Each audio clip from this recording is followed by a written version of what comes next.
I'll burn the pancakes and probably the house too, but baby, it's stuck to me like glue.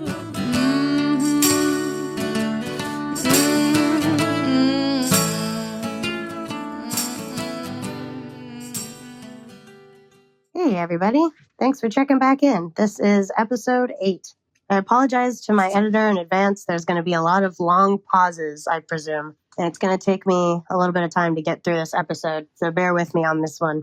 You know, I really wanted to do this episode yesterday. I was in the exact right type of mindset with the hint of self-deprecating humor and the wit and the comedic timing, and I really wanted to do the episode yesterday, but for some reason, yesterday I was like, no, I needed to self-soothe. I needed to watch Frasier. I needed to just like be cozy and not really think about it. But I knew that for a while, I knew what this next episode was going to be. And I think by the time it came down to actually recording this episode, it's like funny how life is. Should have done it yesterday. I didn't do it yesterday. And then it took me a couple hours today to like just press the fucking record button and I couldn't do it.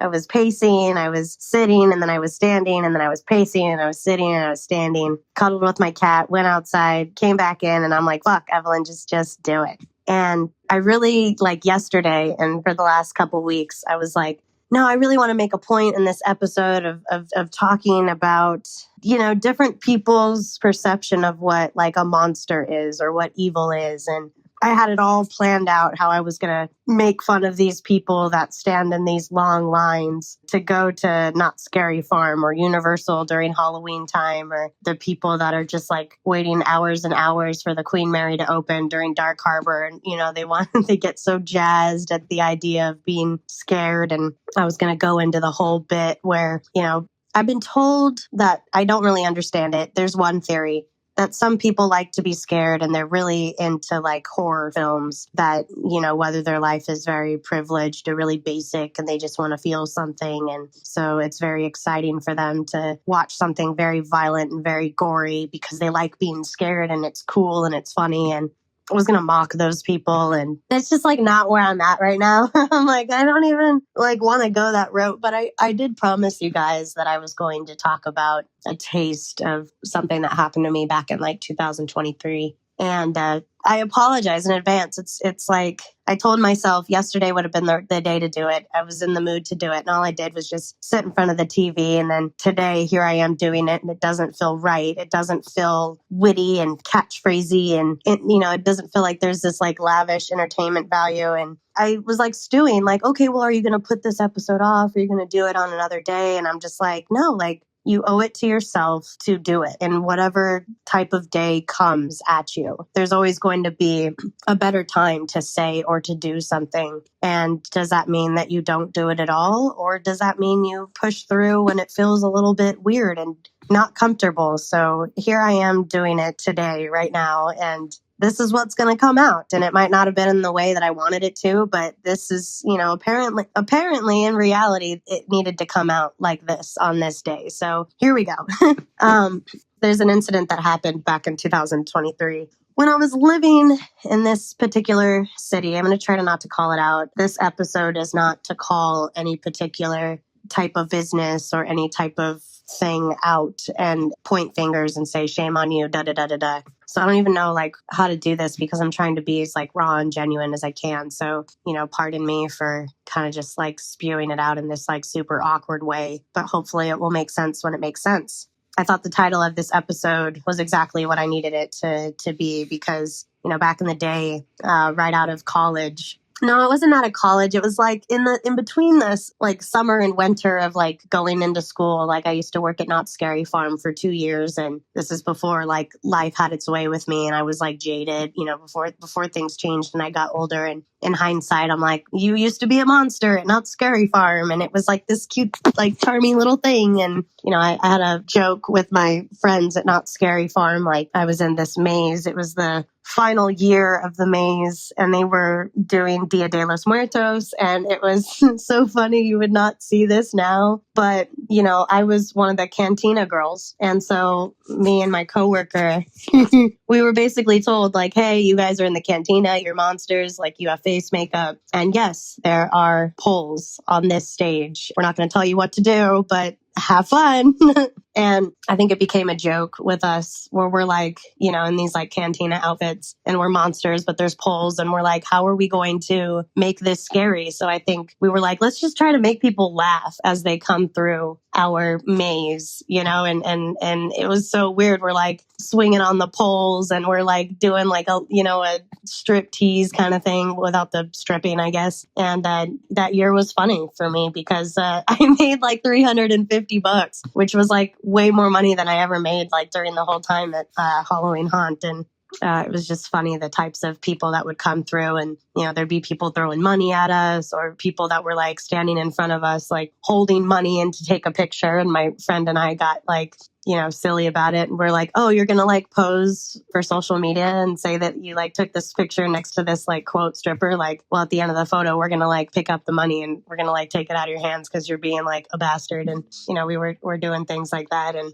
we were mocking at the fact that there was an awful lot of like law enforcement and like firefighters that were coming through and they were the ones that were just like staring and held up the line and were like watching us dance. And we're like, oh, what is this? Like, this is so gross. Like, why are we even here right now? I don't even think that would be like allowed in present day time, but it was just like, I don't know, the funny. My point of this story is that it didn't seem like a big deal at the time because we were innocent, we were naive, we were just having fun. And I think maybe that's like the headspace of a lot of people that haven't like gone through things in their life. And so, you know, it's like all fun and games until somebody gets hurt, I guess the expression is, right? So one time my family was like, why do you make fun of people that like horror things? Like, you used to work in Not Scary Farm. I was like, yeah, I get it. The running joke that I like to say now to myself and to anybody really is when people ask me, like, I'm pretty sure I made this expression up and I'm pretty sure I'm the only person who says it. So if I can get this going as a trend, like, go me. Because I just think it's not funny, but it's like true, but it is funny, but it's, you know, not funny. I would tell people like, no, I don't like horror films. I don't like to capitalize on other people's trauma. I think it's like a difficult balance, especially coming from like the entertainment industry and film. And I used to work for an actress who was on Scream Queens and I would take her to her rehearsals and, you know, there's like a vibe shift when you would like drop them off and you'd be like, whoa, this is what's going on. And like, you know, the director that did that and then made what was the other one that everyone talks about, the one that's like 10 times worse, American Horror Stories. Yeah, that shit is like dark, man. And I think it's like when you see like an artist, he or she is like painting something really morbid and it's beautiful, but it looks really dark. And then you think to yourself like, damn, like it's impressive that you made this into this work of art, but like also what is going on in your brain socket? Are you okay? Type of attitude. It's just kind of something to think about. Yeah. So I really do kind of have issues with people that are really into horror. I think in this particular state that I'm in right now, it's, you know, I don't want to be a hater. I don't want to dim someone's light if that's what they're into. But I think there's a cost when you choose to be that kind of person. I remember one time last year, I was driving for work and there was this guy driving in his car and his kid was in the back seat. And I don't know, he's probably taking him to school or on some errands or whatever. But the point of the story was the kid was in the back seat because in the passenger seat next to the driver was this like giant man-made, I don't know, Halloween character. And it was like a lifelike character from one of those, you know, like classic films like Freddy Krueger or something. I don't know. But it was really gory and it was really creepy. And I'm thinking to myself, like, and it wasn't around Halloween time. And I remember thinking, like, this dad's he's such a fanatic for creepy, evil, demonic things. And your kid has to ride in the back seat of the car because like this villain that you like made from scratch is like taking up the entire front seat like it's its own passenger and it's a real thing. And I'm just like, oh my God, what are you guys doing?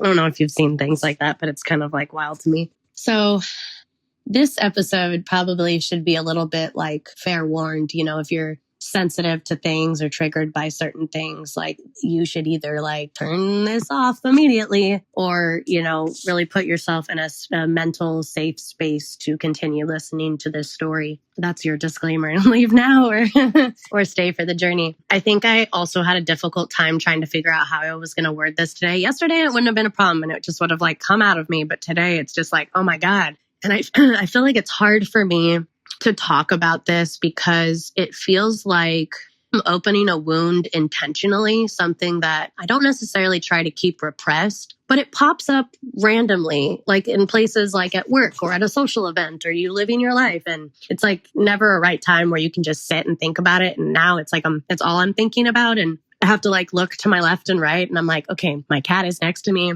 I just ate a meal. I'm in my new place. I'm safe. Like, you can talk about this. And I'm like, Evelyn, like, this was almost 3 years ago. Like, why are you not able to talk about this right now? You're able to talk about it any other time, but not right now. And it's like a weird feeling. Like, why can't I talk about it? And I think when people say you need to just like sit in the discomfort, like this is what they're talking about. And I think to my point, maybe a lot of people suppress things. And I had like a moment of sensitivity for avoidance for a moment because I'm thinking, I don't think avoidance are not talking and doing certain things because they're evil or malicious. They're avoiding it because if you open up that wound, it's like a floodgate and you're just allowing all these feelings and vulnerability to come out and you don't want to put yourself in that position. And as much as I want to like hate them or judge them for that because I'm like, come on, can't you just like deal with it and move on? Well, maybe you can, maybe you can't. And so I'm going to just try to be as raw and vulnerable and honest with this story as I can from the viewpoint of me and what I saw and felt and, kind of go from there. And maybe if I just say it,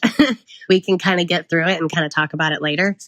I want to start off by saying I'm grateful for today. And I think for anybody listening to this who may have experienced like real trauma in their life, take a moment to reflect how much you've grown and the safe space that you are hopefully in now. Because a lot of things are going to get brought up and it's going to be difficult. But if you can remind yourself that you are not what happened to you in your past or your identity is not what happened to you, that can kind of try to make you move forward a little bit. It doesn't mean that it's not going to be hard by any means. I certainly didn't expect to do this episode like this, but yet here we are. And I'm thinking like, if I manicured it a certain way or if I had this outline and I just made sure to touch on these bullet points and I'm like, no, that's just not me. So there's obviously some reason why it needs to come out the way it did today. And I didn't do it yesterday. One last thing I'll mention is I've got this really loving friend who has listened, I would say probably on 3 occasions that I can think of where I just really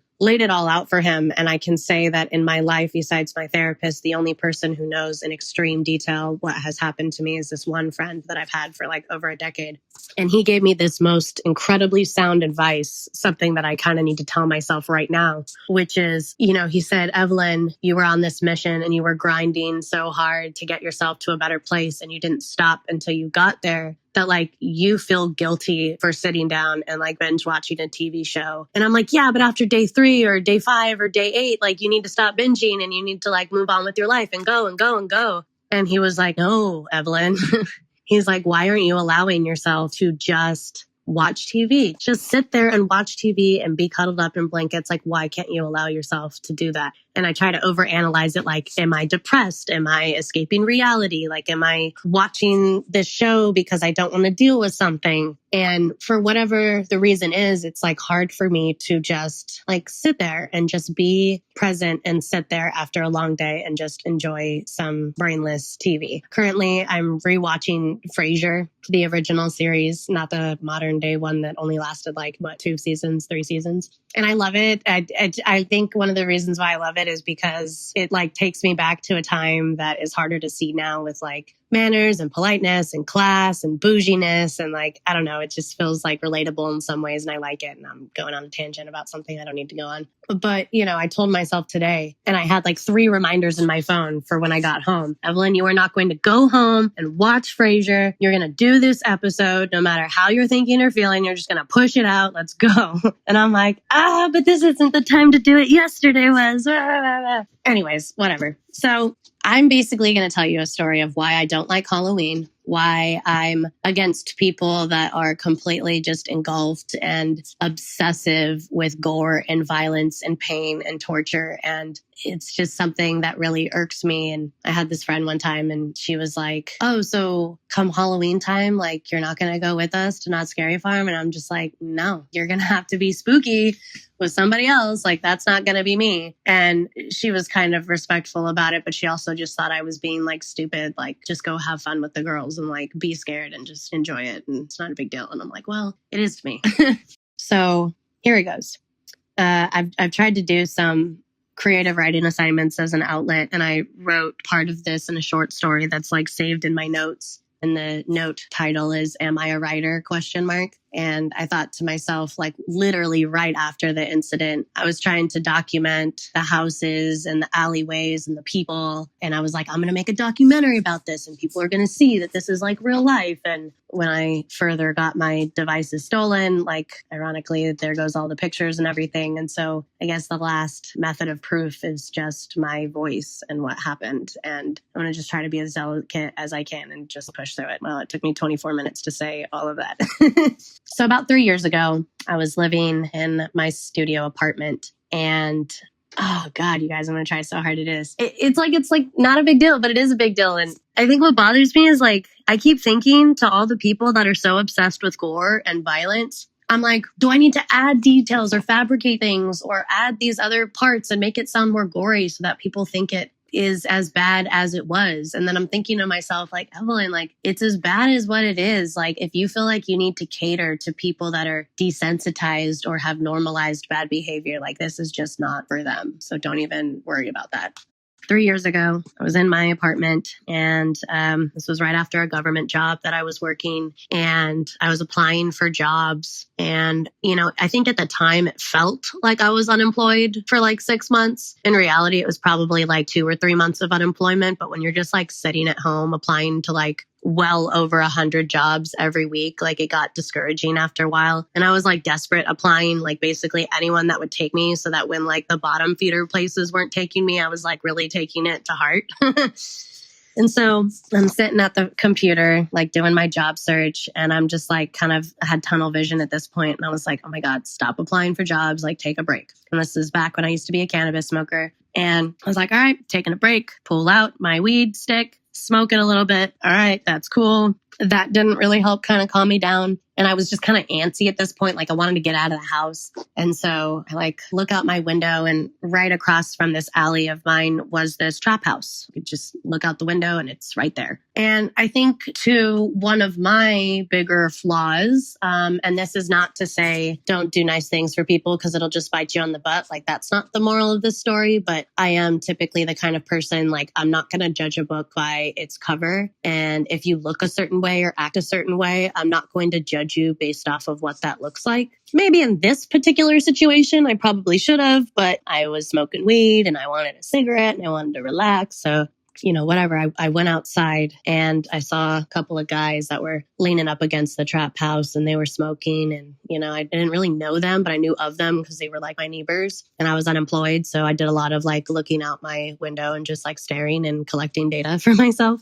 And so there was this guy that was smoking and I like had my purse on me with my keys and my phone and basically everything valuable was in my purse. And, you know, I was going to pay him for a cigarette because I wasn't going to just try to like mooch off of this guy. So I said like, hey, can I buy a cigarette off of you? And he's like, oh, you don't have to buy one here. And now, mind you, this guy is like what you would call an addict. These guys are not necessarily good guys. I don't need to give you their background. Just know that they lived at a trap house and their life was the trap house. And again, I was naive. I didn't really think anything of it. I was like, it's just a fucking cigarette. Like, what's it going to do to me? Well, little did I know, whether intentionally or not, I don't know what his motives was. Or maybe he was just so high himself and he didn't know that he gave me one of his special cigarettes. I didn't know that the cigarette that he gave me was laced with PCP, and the street terminology for it is sherm, I guess they call it.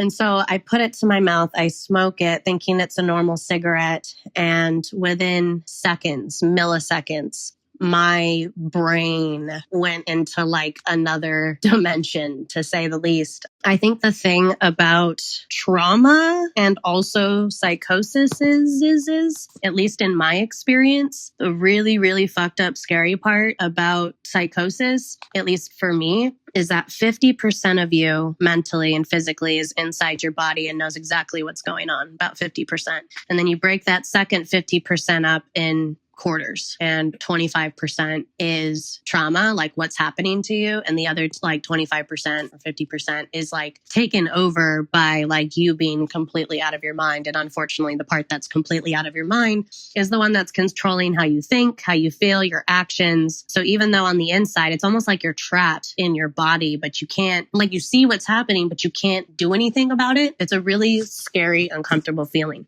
But the only way I could describe what happened to me was, I took this puff of this like laced cigarette, and I literally, like, my mind went to outer space. It was very bizarre. I was picturing me on another planet with some like characters of like some of my favorite actors and like in these movies that they were in. And like, it's almost like I was outside of my body on another planet and I was like gone. And I'm like looking at these guys and they're laughing. They think this is really funny. And I'm just like completely, like, it was almost within milliseconds and I was no longer in my body. I was just like this vessel. And so I didn't like pass out, but I think I kind of like fainted. I don't really understand this part. Like I didn't black out. Like I saw what was happening around me, but it was like from one moment I was outside of my apartment. And the next moment, one of the guys that was offering me the cigarette, all of a sudden, it's like, how did this even happen? Well, apparently it's because I had my purse on me with my keys. Like, why did I even do that? I don't even know. Next thing I know, my purse and all my valuables inside were gone. And this guy was inside of my apartment with me in my apartment. And he was on top of me on the couch. And he was, in hindsight, raping me. And the weird thing about trauma, I don't know if anybody else could kind of touch on this with their own experience.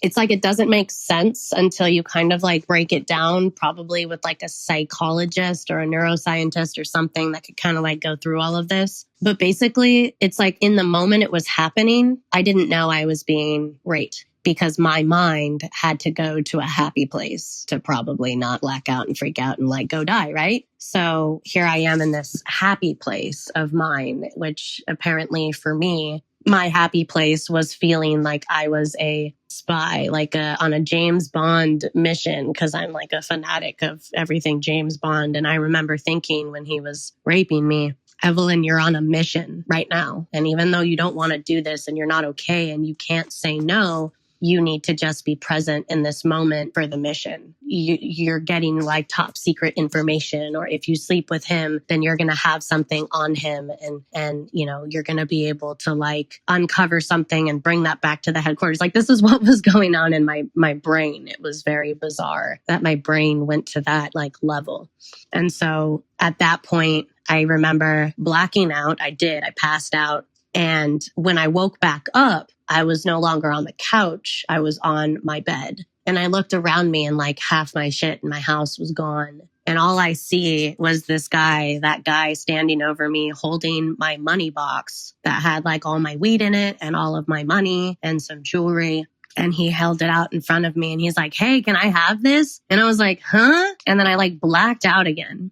And that's like a weird like snippet of a memory that I have. And then when I woke back up again, he was gone and everything else in my house was gone. And it's so weird to me that this happened in like broad daylight. But I guess like professional criminals, they know what they're doing. Like, they can smoke sherm a bunch and they have a tolerance to it. So they know how to handle it. And I think he was a pretty big meth user. So this was like normal to him, but this was not normal to me. This is not stuff that I put into my body.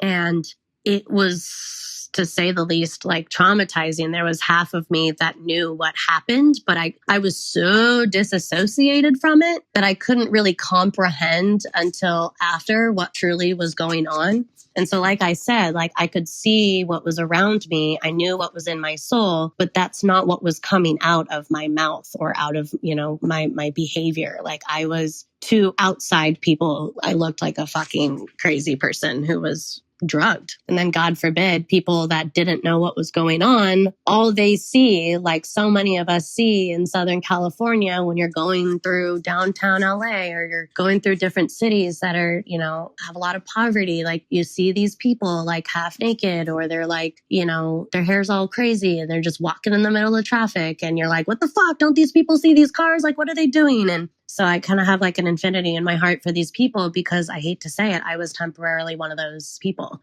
Like, I hate sometimes thinking to myself, well, it could be worse. It could have been worse. And I try to downplay what happened to me, because it could have been worse. And I hate doing that. But like, I had a friend of mine, like a year prior, maybe like 6-8 months prior, who was telling me that he was like big in the rave scene. And, every single weekend he was popping Molly and all this stuff. And he said he had like one of his best friends from high school that he was super close with, who was also doing similar things. And he said that one day she like just took too much, or she had, it was either she took too much in one setting or it was just compounded. I don't really, I don't remember the details, but he said basically one day mentally, she just never came back and she stayed stuck. And I said, like, have you ever followed up with her? Like, did she stay crazy? Did she stay in that psychosis? And he said, Evelyn, it was like the most tragic thing. Like, I saw my friend, she was fine. She was just this party raver girl. And the next day, like, she's permanently gone. And he's like, I'll try talking to her and stuff. And he's like, it's sad because like, she's like half in there, but half not. And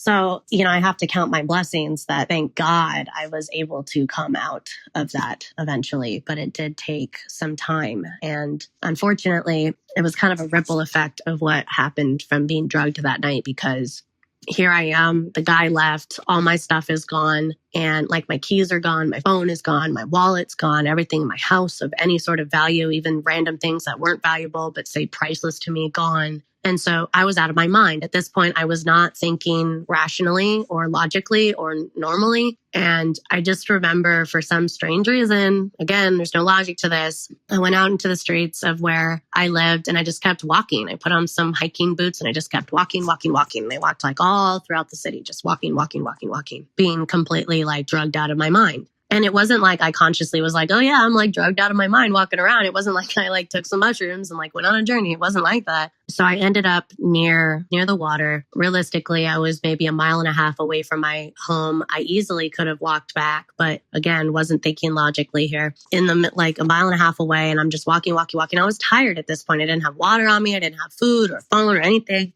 And so in my like crazy delusional brain, I like see this car in front of me, the very first car that's in front of me. It was like this super broke down beater car. It might have been like grayish or bluish. I don't really remember. But what was distinctive about it was that it was like a small car and there were a bunch of like fishing poles sticking out of it, indicating, I don't know, he was like a fisherman or I don't know. But basically there was a whole bunch of random stuff in his car. So I think that was just what I happened to have noticed. And I walked up to this car, not thinking anything of it. And I was like, hey, like, I'm really sorry to bug you. Like, my house is like right down the street. I just can't walk anymore. I'm so tired. Can you please give me a ride to my house? Like, I swear it's just like right down there. Sure, no problem. Like, get in.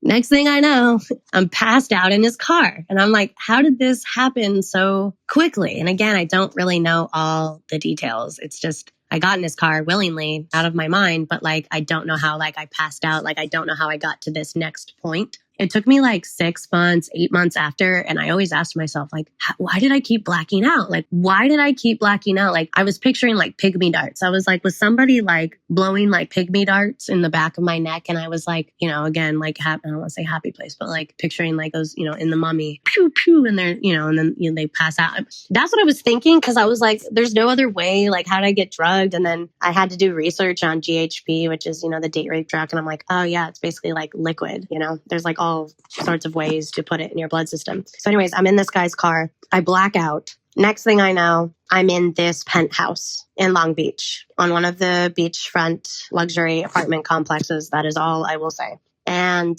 this part makes me think of Halloween. And this is for all of you Halloween fanatics out here. This is exactly why I don't like Halloween and why you guys all get your rocks off for it. And this is why I can't stand people like you. This happened to coincidentally be around Halloween time. It was around my birthday. My birthday is October 23rd. I know the time in which it happened because of my birthday and certain instances around that time. But basically, I wake up in this penthouse. I see floor to ceiling windows in front of me. and I'm sitting in this camping chair, like one of those folding chairs, that you have at sports games or like you take to go camping. It was like a red folding chair, like not a real chair. And what was weird about where I was in this penthouse and what I couldn't understand why it looked like this, it wasn't somebody's home. There wasn't furniture. There wasn't like couches and tables and lamps and chairs. It almost looked like a storage unit. It's like there's one particular room in this very, very fancy complex. It just had like random shit like everywhere inside. Things piled up in the corner. It's like it didn't make sense. It was almost like someone either moved in or it was just used for storage. Like it was a very weird type of situation.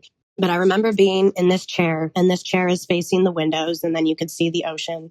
And I'm sitting in the chair and I'm looking at my hands. I'm looking at my feet. I'm looking at myself from below.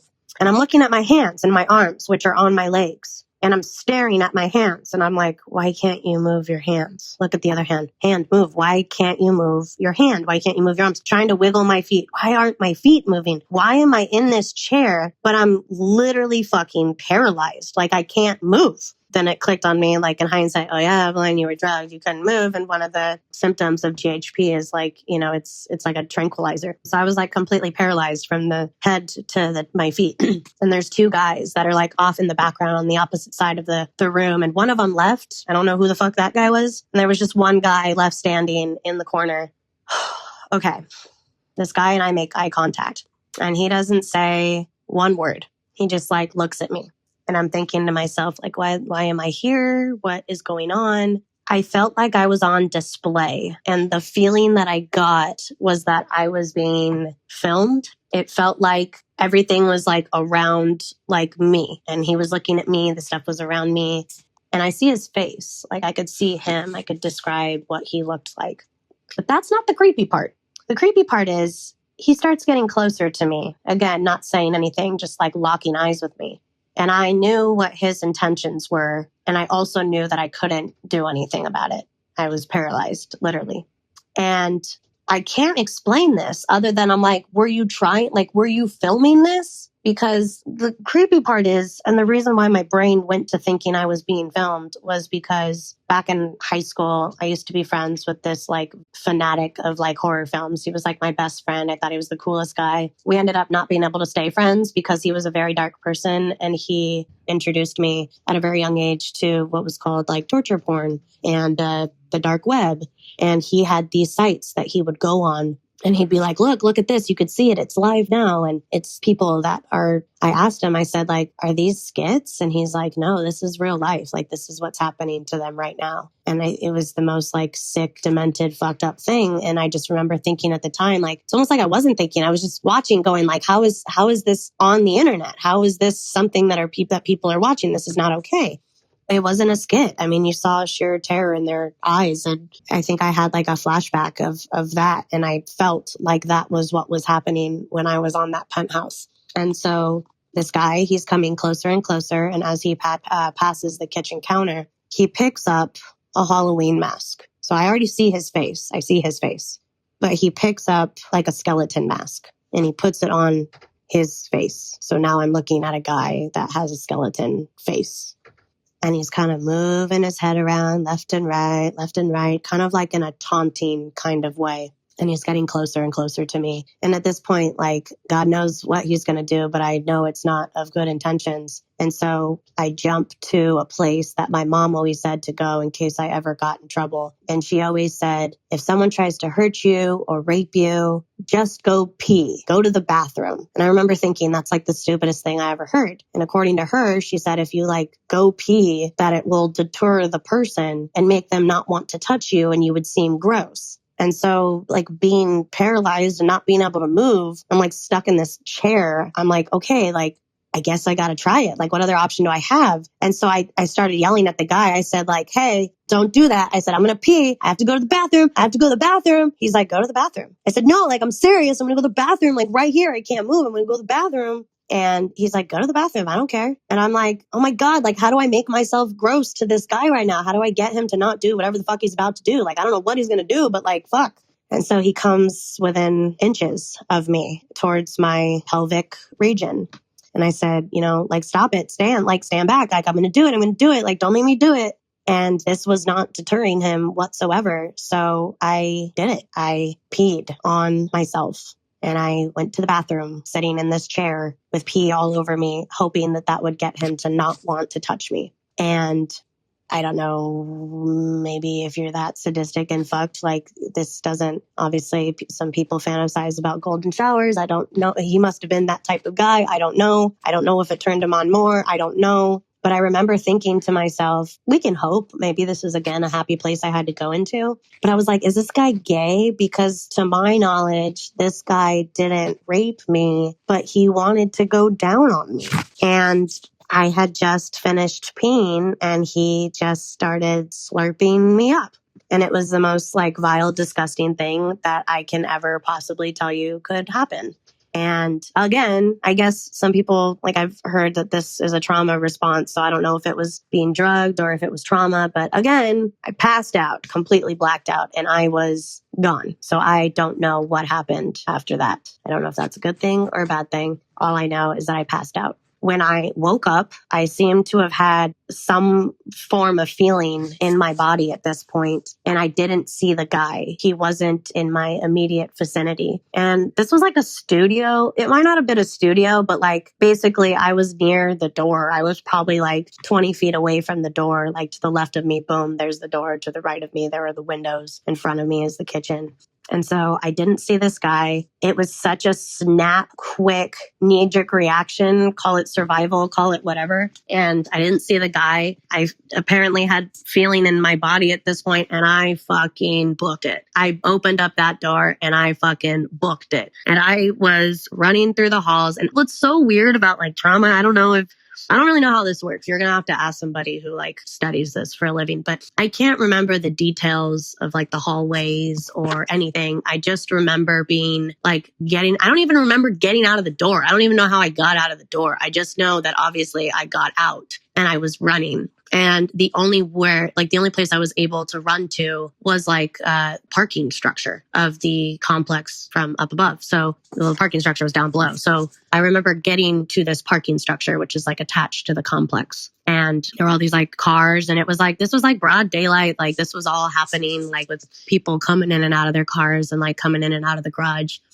And there's like a ledge that was on this parking structure. And like, I was just trying to make it to the ledge because I was just trying to like find a way out, because I was probably on like the highest level of the parking structure. I wasn't really thinking about elevators. I was like too frantic, and I was like, well, I could go around and around and around and around in circles until I reach the bottom, or just try to make it to like a ledge, just to like, because my thought was like call for help. Well, as I'm booking it to the ledge, I see who I think was the other guy that had left earlier. But it was really weird because I'm not going to call out this specific security company's name, but there was a golf cart that this guy was in, and he was a security guard, presumably, or did some sort of maintenance on the building. My impression was that he either worked for the building or he didn't live there. He like worked for the building. And so he, as I was like screaming and calling for help, like he was one of the guys that was like brought me up there. And I like was trying to run away from him when I saw him, because I think at this point they realized like, oh shit, we got to like catch this girl. She's going to like call us out. I'm running away from this golf cart. And, presumably this guy like works for this company. So I'm like, okay, like he's not your friend. Like, even though he's in a security uniform and he's driving this like security golf cart, don't fucking trust him. So I make it to the ledge and I start screaming like bloody murder, like help me. This guy behind me, like help me. Like I'm trapped. Like he's on a fucking golf cart. Like I can't go anywhere. Like I'm trapped. Like, so I'm on this ledge of this parking structure and I can't go behind me because the guy's behind me. I can't try to move around because the guy's in a golf cart. Like he's going to like be faster than me. So I just keep screaming and screaming and screaming and screaming and screaming, thinking, okay, well, someone's got to hear me. And then this has got to like deter that guy.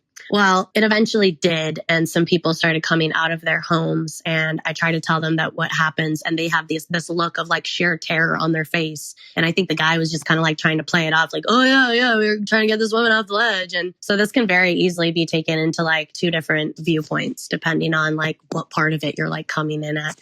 And so this guy like leaves, right? And so then I'm like alone, like on the edge of this thing. And I think I screamed so much that the cops eventually came. Well, well, not to give away certain parts of where this was in the city, but the cops are less than a block or two away. Like the police station is literally like right next to this complex.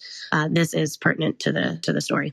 And so I see the cops and I'm like, oh my God, thank God. And so I try to very like nervously and scared, try to tell the cops like what is going on, what just fucking happened. And I told the cops, I said like, look, I just want to get home to my cat. I just want to go home. Like we don't even need to talk about prosecution. I just need to be safe. This just happened to me. I want to be home with my cat. Can I just go home and like be in my safe space? And she was like, yeah, sure. Yeah, okay. Yeah. So she puts me in the back of her cop car. I don't have handcuffs or anything. Like I'm not arrested or anything. And I tell her like, okay, like my house is like right down the street. Like, here's my address. Like, please take me there. She's like, yeah. Okay. Like which street? And so we're driving. I'm like so mad. It still like bothers me. We're driving and I'm like, wait a minute, this doesn't make sense. Like I'm like still in this like kind of like loopy like state of mind. And I was like, this doesn't make sense. My house is like right down the street. Like why does this drive feel longer than just down the street? We're driving. I was like, I don't understand. Like now we're on the freeway. Like what the fuck? Like why did we pass my house? Well, she lied to me. She had no intention of taking me home. She took me to a mental hospital, AKA according to Evelyn, she calls them detainment centers because they're more like jails instead of places where people heal and get better. And so I'm in this detainment center and like she checked me in and I'm like, what the fuck? And I'm like trying to tell people like what happened to me. I'm like, hey, there's like some sort of misunderstanding here. I was just assaulted in this very intense way. Like I just wanted to go home. Like, why am I here? The cop left. I'm stuck with all these random strangers in this place. And they're like, do you know why you're here, Evelyn? I was like, the fuck? No, I don't. Like, take me back. Like, what are you doing? And they said, well, it seems to us we were told that you tried to kill yourself. So what the fuck? Like, what are you guys smoking? Like, what do you mean I tried to kill myself? Well, you were on a parking structure ledge and you were screaming, saying that you were going to jump. I was like, that literally didn't happen. I said I was literally calling the cops for help so that they could keep me away from the guy that was behind me and take me home. What part of that is I want to kill myself? That is not the same sentence. Why would I want to kill myself if I want to come home to my cat? Well, they didn't listen. They didn't care. It was basically like a place of like a holding cell where I was trapped there for a week and I wasn't like allowed phone calls. So like I had to like trade my food to these like other people that were in there that were actually crazy or drugged or whatever. And I would have to like give them my Jell-O or my sandwich or whatever to allow me to make phone calls. So at least at this point I was able to call the only phone number that I knew by heart because I didn't have any contacts on me. And I called my grandma.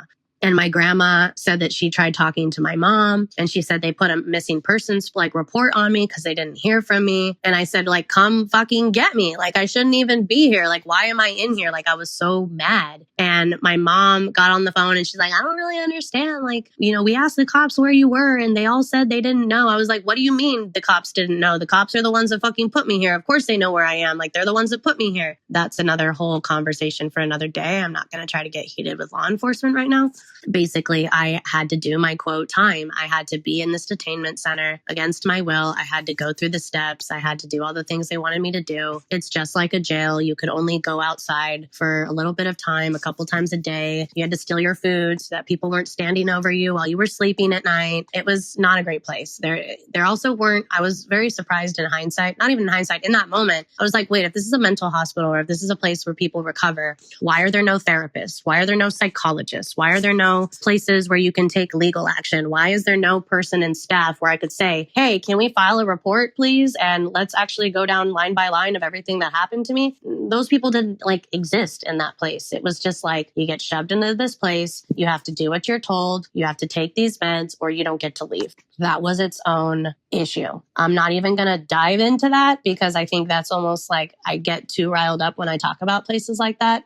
That could be another conversation for another day if you want to hear it. There's actually one more story I need to share, which kind of like ties this all up. So at the end of the 7 days, when I was like 5150, I got out. And this part was like so freaking weird. I can't even really tell you how all of this played out. It was fucking weird. But basically, I remember getting out on my birthday. It was October 23rd. It was my day of freedom and it was on my birthday. It felt very tragic that I was spending my birthday getting out of this fucking like hospital and wearing these like hospital gowns. And so This part's kind of weird and a little fuzzy to me. But I was either sent home in a cab or one of the staff members took me home. I'm going to say it was a cab that drove me home because it would have been like probably not a good look if a staff member took me home. But there was one particular staff member there that I think kind of, I don't know. Again, I was like half out of my mind. I don't know his intentions. I don't know how pure they were. I don't know if he had a crush on me or if he just like had sympathy for me. I'm going to probably go with the sympathy card when, you know, like I was telling staff members what happened and he was the only person that like listened. Like he wasn't like a therapist or anything, but I think he heard my story and he felt really bad. So basically I was able to get home, but because I didn't have my keys, I didn't have my phone, I didn't have anything, I go back to my place and the door is locked. And I'm like, what the fuck? Like, I can't get into my place. And this staff member is like outside of my door. Like he pulls up in his car. And I'm like, what are you doing here? And he said, I wanted to make sure you got home safe. I was like, thank you. I said, funny that you're here. I said, I'm kind of tripping ball sockets right now. Like you're here because like I don't have a phone. I couldn't have told anyone this, but like I'm locked out of my house. So this guy first off says like, hey, like some of the staff and I, like, we just wanted to say like, you know, you were really cool. And we're like, we're sorry that you had to go through this. Here's like it was like a chocolate chip muffin. It's like they made it by hand and it had all these like M&Ms and stuff on it. And it was in the Ziploc bag. And I had a 2-part thought, which was that's so fucking precious that they like made this treat for me. But I remember thinking, don't fucking eat that thing. You don't know if it's laced. Like that was what was in my head at this point. And so anyways, he gave me this like muffin thing in a bag. And he said like, well, I'll call AAA. Like I'll call a tow company. Like we'll call a locksmith and we'll get you in. And I couldn't believe the kindness from this staff member. He was like a kid, like a young guy. And he like paid to have my place opened up. And he watched me walk inside my unit to make sure nobody was in it. And I remember thinking like locksmiths aren't cheap. And this guy just like paid for me to get inside of my house. It was so sweet. And I was so like traumatized at this point. Like I just wanted to go home. I thanked him for the muffin. It was like a muffin cupcake thing. And I'll never forget. I don't know if this part is like a happy place that I had to go to in my head. I think this actually happened. And I think I just related it to something that happened in a movie from Sandlot. But you know that scene in Sandlot where like the really fat guy, nerdy like kid looks at the lifeguard and he like blows a kiss at her and he waves. And it's like this really charming, like funny scene. Well, like no joke, that's what happened. Like this guy got in his car, he blew me a kiss, he waved and he like drove off. And I was like, this is so fucking bizarre. So I get inside my house. I am looking at this cupcake and I remember thinking, what a nice gesture. I literally would not be in my house right now if this staff member did not break protocol and like make sure I got to my house safe. I said, it's also very fucking creepy that this guy like got my address from the paperwork and like followed me here, but we're not even going to like go down that road because maybe if good things happen, you just need to like not question how that happens. And I remember looking at this fucking delicious looking cupcake and in rage, I like threw it in the trash because I was like just so terrified that it was laced. And I felt bad. I was like thinking to myself, like, I'm not discarding you for being kind. I'm discarding this because like I don't know anything anymore. And so to wrap up this story, this is a week later after some trauma. Like I still have like these kind of like drugs in my system. Like I'm for the most part at this point lucid and everything is like, I don't want to say back to normal, but like I have like my mind with me again, but I still have all this like trauma that I was dealing with. That like a couple days later, you know, I'm basically in a situation where I'm in a very bad neighborhood. I still live next to a trap house. These guys that like drugged me, they're still my fucking neighbors. There's nothing you can do about it. Law enforcement knows what happens on this street. They're in and out of this street all the time. They know exactly what goes on. You think you can call them and ask for help? Joke's on you, Evelyn. So a couple days later, I like was kind of collecting what was left in my house. And I had like this charger, not a phone to go with it, but I had this like portable charger. And I was like opening up my windows, trying to let some light in. I see a neighbor outside who like I was kind of okay with. Like he wasn't the worst of the bunch. He was like the only guy that didn't try to like take advantage of me. And so I needed to kind of like, what is that expression? Keep your friends close and your enemies closer. It was one of those types of things where I felt like I had to get to know my neighbors so that I had like a leg up on them, that I felt like I could be safe and like hold my own. And so he was like smoking outside next to this guy. In hindsight, this guy that I knew, my neighbor, neighbor. He's like, I didn't know who the fuck that was. I was like, what do you mean you didn't know who he was? He was like standing right next to you. It's like, I didn't know who the guy was. I didn't know. So anyways, I walk outside to this neighbor that I could trust. And I was like, hey, can I have a cigarette? It's like, she didn't learn, right? Like, at this point, I'm just like, fuck, like I need food. I need nicotine. I just need like something to like stay alive right now. And so I'm like smoking next to this like guy that I did like actually quote trust. It's like who you could trust in the neighborhood, type of thing. And so he's standing next to this guy. And my immediate reaction was like, okay, well, they're associated. Like they're standing next to each other. So this guy must be okay. That was my assumption. That was a bad assumption. And this guy that's standing next to him is like, hey, do you have like a charger or something in your house that I could borrow? My phone's about to die. And I'm thinking to myself, Evelyn, you got no food in your house. You've got no money. You've got no, like at this point, I was coming off of cannabis. I had no cannabis. I had no nicotine. I had like literally nothing in my life, in my house. Everything was like foreign to me.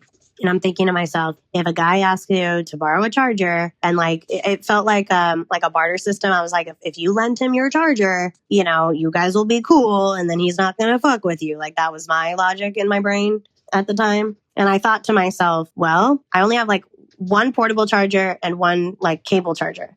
I said, if I give him the cable charger, he's just going to walk off with it. And then you're not going to have a charger for when you get a phone. This was like the logic that was going on in my brain. And I said, if you give him the portable charger, same thing. So I said, hey, like I need to like keep tabs on my charger. I said, I don't know you. I'm like so embarrassed to even say this. But I was like, hey, like if I can keep tabs on you, like you can come into my house and you could charge your phone. And then once your phone is done charging, like you got to leave. Okay. So that was the agreement we made. We walk over to my front door. This was like in broad daylight when this happened. The fucking guy that I knew like left. He had gone. I don't know what the fuck he was doing. He pushes me into my house. He shuts the door. I open up the door. He comes around the corner. You guys, I literally can't make this up. If I did not tell you I had 2 witnesses, which I do, you would not have believed this story because it sounds like a far-fetched Mission Impossible thing that didn't actually happen. But believe me or not, it did. This guy comes around the corner from my place, pulls out from behind his back, an AK-47. He shoves me inside the house. He slams the door. He locks the door. And he's pointing this giant fucking gun at me. I'm like, what the fuck? He closes all of the blinds. He shuts all the windows. And now I'm in this enclosed studio of mine, of what was left of it. And this guy is pointing a fucking gun at me. I had never in my life, in person, seen such a giant fucking gun, not in the hands of the people who you would normally expect to have these guns. And I'm seeing it, and it's in real life, and my eyes are getting blown the fuck up. And I'm like in sheer terror with this fucking gun pointed at me. And he proceeds to tell me that he had been watching me from afar, that he had just gotten out of prison. And from where I lived, like you could see the courthouse. And apparently, talk to the guys on the street. Apparently this is a thing. But apparently for the people that get out of jail that don't want to improve their life, they walk into this fucking street of what the block in which I lived. They go to these trap houses, they regain their skills or whatever, and then they go out into the public and fuck people some more. It's like this vicious, horrible cycle. I'm like, of course, people know what's going on here. They don't do anything about it. That's another conversation for another day. Maybe they do. I don't know. Didn't work in my case. So this guy proceeds to tell me he's a day or 2 fresh out of jail, that he was hanging around one of the houses. And he said, the reason why I'm here right now, the reason why I got this gun in front of you is because he said, me and my girl, but it wasn't his girl. It was creepy. It was like a mom figure to him or something. He's like, me and this girl, we've got duffel bags ready to go. We've got $10 million. We've got a bunch of guns. We're going to flee to Mexico. We're out of here. I was like, fucking fantastic. What do you want me to do about that? He said, well, you need to be my witness, like my signature. And he pulled out this like probation paper. And he said, like, I need you to put your address and your name saying that like you are allowing my mail to come here so that when the parole people come, that there is like I don't know how this works, but apparently so that they have like a witness and a place to bring mail so that they can track him being at my place. It was a very weird situation. I don't really understand how this works. I don't really know the logic behind it. All I know is that I had a gun in my face. So he's like, put your address down, put your name down, put your signature. And I did. And he said, okay, now we wait. I said, we wait for fucking what? He said, we wait for her to arrive and tell me what to do next. I was like, who the fuck is she? Well, an hour later, by the way, this guy's like in my house. He's like getting high off of meth. He's like acting like a fucking lunatic. Like it's a weird situation. Thank God I had my cat, but I felt bad for my cat because he was hiding under the bed. It was like a whole fucking situation. The girl comes, she knocks on the door. He opens the door and brings her in. And it's this girl standing in front of me. Couldn't have been. I mean, she probably was close to my age. I just have her haunted words in front of me. Like, do not ever fucking repeat my name to anyone. Do not ever tell anybody that I was here, because if you do, I will know and I will come back and I will blow your brains out. And I was like, okay, great. I will not say who you are. But it was funny because this like meth addict sidekick of hers was like, kept calling her name. And she's like, I don't remember what his name was, but she was like, she like slapped him. Don't say my name. Now she knows who I am. And I was like, oh my God, you guys are like the worst fucking criminals ever. So anyways, she is interrogating me. She wants to know why she was here. I said, joke's on you. I don't know. Like, I'm the one that has the fucking gun to my head. And then like, I'm making like hand gestures and she pulls out my hand. And on my hand, I have a tattoo that says 1 Timothy 1:16 with like a bow on it. But if you look at 1 Timothy 1:16 upside down, it says 91 like semicolon 1, which basically looks like 911 in reverse. And she's like, you're a cop. And I was like, what the fuck? No, I'm not a cop. I was like, look, it's a fucking Bible verse, you fucking freaks. And I'm like talking back at this point to them because I was like, this is fucking stupid. Like, why am I being held hostage at gunpoint in my fucking house in broad daylight? And I can't do anything the fuck about it, even though we're yelling and screaming. And I live in a fucking like fucked up building. Like, the walls are thin. People can hear, but they're ignoring. Nobody's calling the cops. Why is nobody around me doing anything? Like, these are the thoughts that were like in my head at the time. I just thought it was like ludicrous. And all of a sudden there's a knock on the door. And the guy opens the door like a little bit and he's like, who is this guy? And this guy's like, hey, it's so-and-so. And I was like, oh my God. Like, that was like a buddy of mine that was like in the streets. He's like homeless and he was like, felt so bad that I was robbed. And so like, he would like bring me things from the streets and then like I would feed him and let him shower in my place. And I let him like spend the night sometimes on the floor because I felt unsafe to be there by myself. So anyways, that's who this guy was. This guy gets dragged into the mix and he's like, whoa, what the fuck kind of like sex party you have going on? I said, dude, it's not fucking funny. He got a gun pointed. So he gets trapped in the mix and he's like, whoa, what's going on, you guys? And so basically this whole time I felt like I was in some sort of circus. I was like, how is any of this happening right now? And unfortunately, they were all drug users. So they were all smoking meth. And then they like passed to me and they're like, you want some? I said, you guys are fucking stupid as fuck. Of course, I don't want your fucking goddamn fucking meth. Get it out of my face. And so they're all shooting the shit and laughing. And I was looking at them going like, why is everyone having fun except for me in this situation? Like, how do I get out? And then knock, knock, knock, another knock on the door. And a girl from a couple houses down, I think she was like returning some makeup or something of mine. And like, she like happened to be at the wrong place at the wrong time. She got pulled into the mix. And so now we've got like 2 people from the streets that could like confirm this story. And this didn't make sense to me at the time. Apparently my buddy was like, yeah, she played this kind of role because this is how she felt like she could get the people to kind of like lower their guard. But she was like, oh, let me touch the gun. Let me like play with it. And she was like twirling around. I was like, I felt like so betrayed. I was like, why are you guys like smoking with these people and playing with this gun when I can't leave? Why don't you guys see this fucked up situation? I don't know. I guess you would call it drugs. Like maybe that is like a motivating factor for them. I don't know. But basically, you know, at this point, there was so much going on at this time that like the fucking stupid ass dumbass bitch criminal lost the paperwork that I signed that he needed. And he needed that in order to leave the house. Like he basically couldn't go flee to Mexico unless he had that paper signed and could give it to his parole officer. And so, you know, he shoved me on the floor and he's like, look for it. And I'm kind of being a smart ass about it. And I was like, how the fuck am I supposed to look for something you lost? I didn't lose this. You lost it. How do you expect me to find it? Where would it be? He's like, I don't care. Just keep looking. And so I looked at him and I said like, fuck you, dude. Like, what the fuck am I supposed to do? And so this part makes me really fucking pissed off and sad.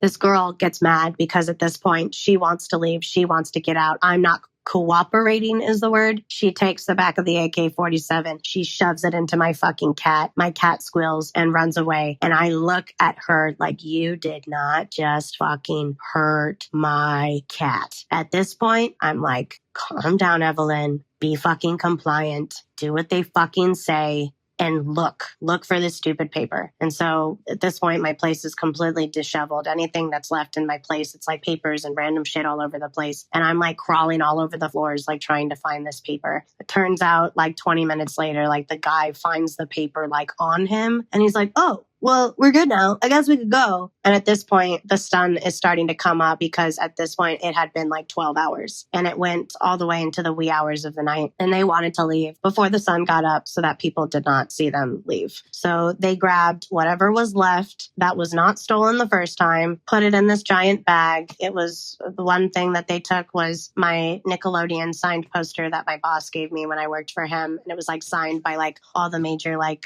creators of Nickelodeon. I was so fucking pissed. And then they took my Adult Swim blanket or pillow that I had from when I had a brief stint with Cartoon Network. And I was livid and tired and hadn't slept and hadn't ate or drank or anything. And I was just watching this like circus in front of me. And there was nothing I could fucking do about it. So they packed up this fucking bag, this black bag, and they left just like that. They just fucking left. And I was left with this homeless guy in my house and this girl who was like, I hate to say it, but she's just like a street addict. But she was like housed by her family, but like she would go hang out with all of them and like do drugs. And we all just kind of looked at each other like, what the fuck just happened? And then they left. And then I was in my home at this point, like shell-shocked, surprised that I lived another day. And that kind of concluded the domino effect of what happened to me in 2023. And all of this happened in a span of like 2 or 3 weeks. This all happened in October. Oh, and I will say I was like happy that, you know, I had some friends that didn't hear from me. It wasn't my family that came at first. It was my friends. I had 2 different friends, one that I mentioned to you earlier, and he stopped by my house and I tripped balls. I saw him from out my window and I was screaming. And he's like, "Are you okay? I stopped by your house because you stopped responding to my messages. Your phone was going to voicemail. I haven't heard from you. I thought something was wrong. So I thought I would stop by your place." I said, "It's a fucking good thing you did. Here's what fucking happened." And that is how I was able to make connections to the outside world. I was able to give him my grandma's number. My grandma was able to give me my parents' number. From there, my dad, like a couple days or a couple weeks later, I forget, came back with this flip phone that had no internet. It was like a dinosaur phone. He said, "All you can do is call me, your mom, or 911. And I said, "Well, I'm sure as hell not calling 911 for anything because they were not helpful through any of this when I tried to tell them what was going on." And at that point, my dad, it was this very like monumentous moment for me where my dad looked at me with so much pain in his eyes. And he said, "Evelyn, you are not allowed to let anybody come in your house again." And I felt very torn when he said that because I was alone. I was unarmed. I didn't have protection. I didn't have food. I had some clothes and some shoes and like some books, and that was it. And my cat. And it was this feeling of like, well, I'm stuck in this area and I can't really move, but all my shit's gone. How am I supposed to recover from here? And that is a whole other story for another day because this was very long.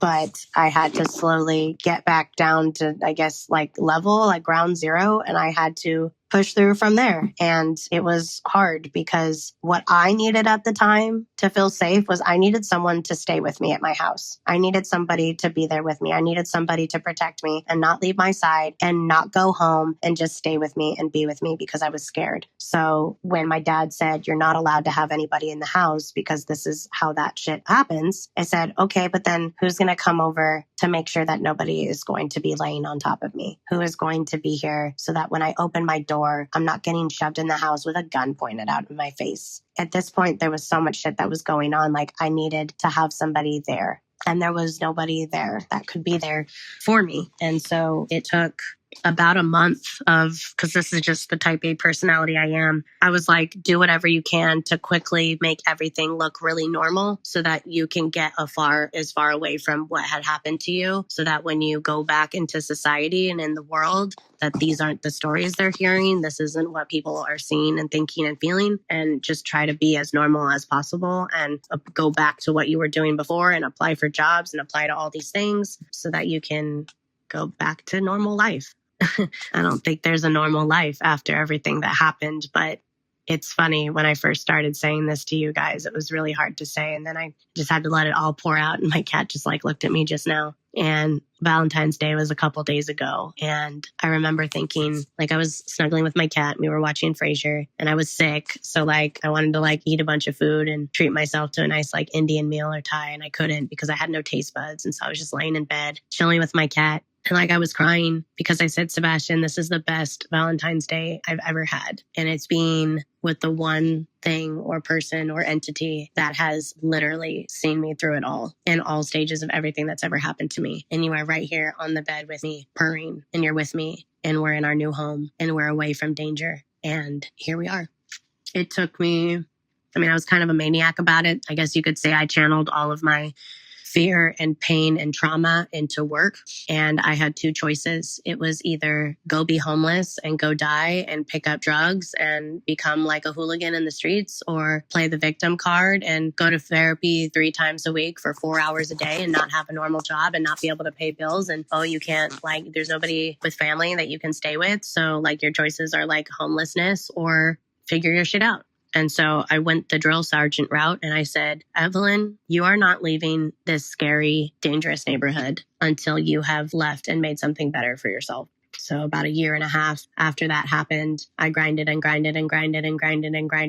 worked 40 hours a week. That wasn't enough. Worked 50 hours a week. That wasn't enough. Worked 60 hours a week, 70. I pushed up to 85 hours a week for multiple weeks. I think my average was probably like 65, 70 hours a week for several months, just nonstop grinding until I had enough of a down payment to buy a place, because I told myself, you have enough embarrassment and shame and humiliation for being so dumb to trust these people or to be around these people that took advantage of you like that. Like, you naive little shrimp.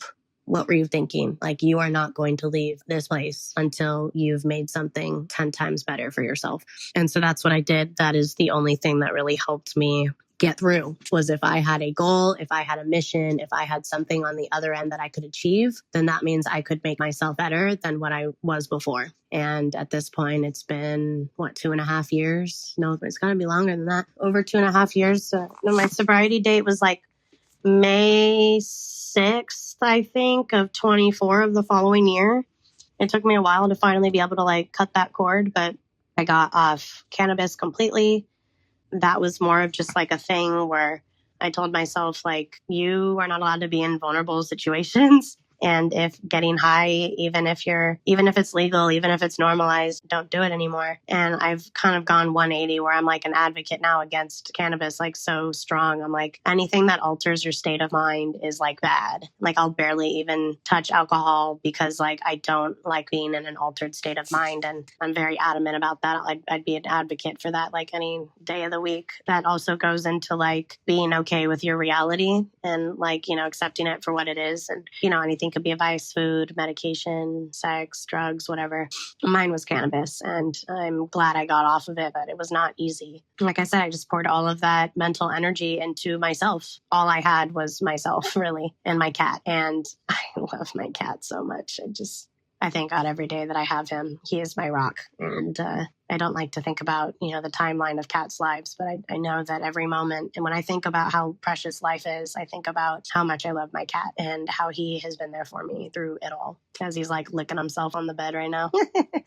Anyways, I can't take back the things that I said or did when I was out of my mind. And that is one of the things that keeps me off cannabis, is that some people either didn't want to hear this story, they couldn't hear it, they didn't want to, they didn't believe it. I had a whole spectrum of people that, like, friends and family and lovers that have left my life because they didn't want to hear about this side of me. And so I really had to like start over. And for the people that stuck around, that like heard that story, and it's not that they weren't unfazed, but like there's one guy friend I have in particular, and I told him everything, and I was like, you don't think I'm tainted? You don't think I'm soiled? You don't think I'm just this nasty person? And I think he looks at me for who I am now. And he's like, I was never worried about you. Like, I knew you were going to be okay. And it's people like that I didn't expect. It's like the people that were in my life for a really long time, like family that will no longer speak to me, that couldn't understand. But then random people like that, like I just have to give a shout out to that guy, because every person that dared love me after telling that story is a hero in my eyes. And I count my blessings for the people like that stuck around. And it's great because they see me on the other side and, it's beautiful. But it was hard for a long time because I wanted to separate myself from what happened. And I wanted to get as far. I wanted weeks and months and years to go by where it wasn't close timeline wise. And I could say that wasn't I could say it's my past, but I'm not still reliving what happened to me. And yes, it was like only 3 years ago, but I look at where I'm at now and I'm just like, not only so grateful to be alive, but like I could have been diseased. I could have gotten an STD. I could have gotten shot. My cat could have gotten killed. I could have not just been trafficked for a day, but trafficked and not gotten to leave. Things could have been a lot worse than they were. And I had a chance to gain my sanity back and to live life again. And I'm not going to lie, it was challenging to get off of cannabis. And when we talk about monsters and evilness, does the devil look like someone with horns surrounded by flames with like a fucking tail? Or does he look like a very sexy, charming man that like drives a Mustang named Lucifer? That's a great show.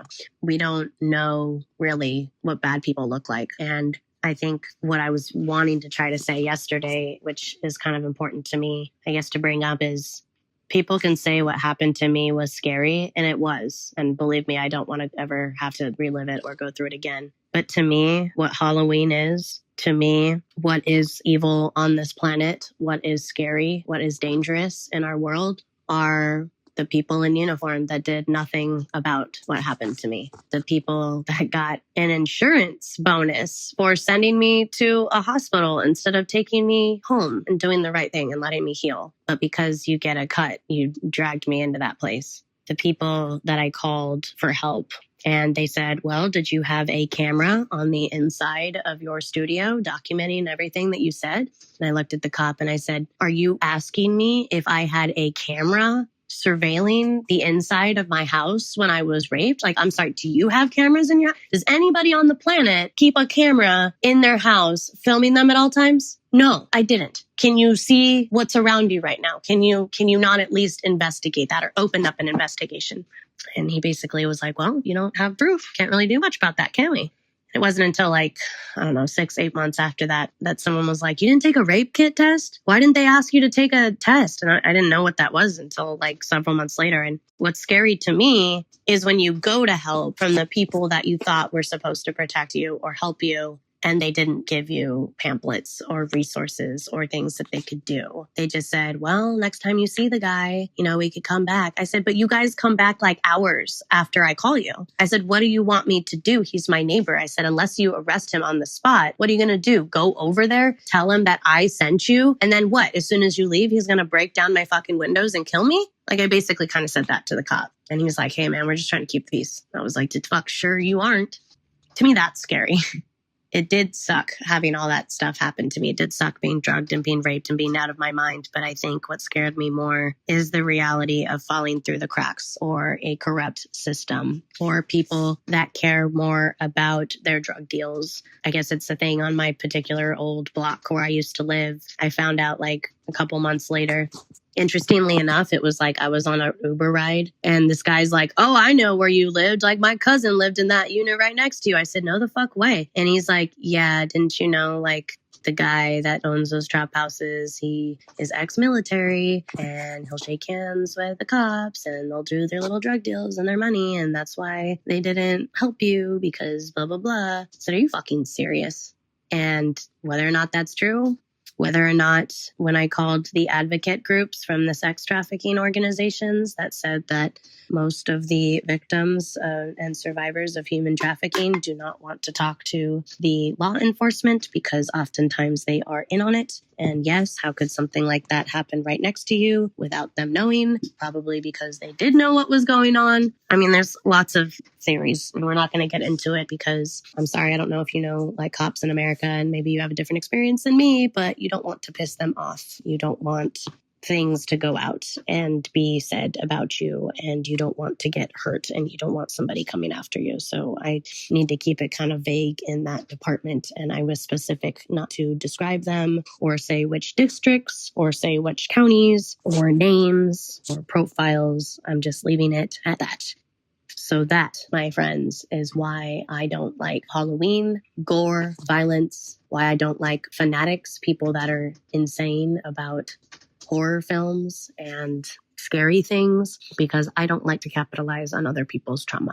And I think you can picture creepy little dolls and people and merry-go-rounds and weird circus whatevers, and you can call that scary, but you don't know the backstories of why these things were made scary in the first place. You don't understand that a lot of times there are very scary things that happen in broad daylight right next to you. And what is scary to me is when people do see you calling for help and they get in their car and they drive the fuck away.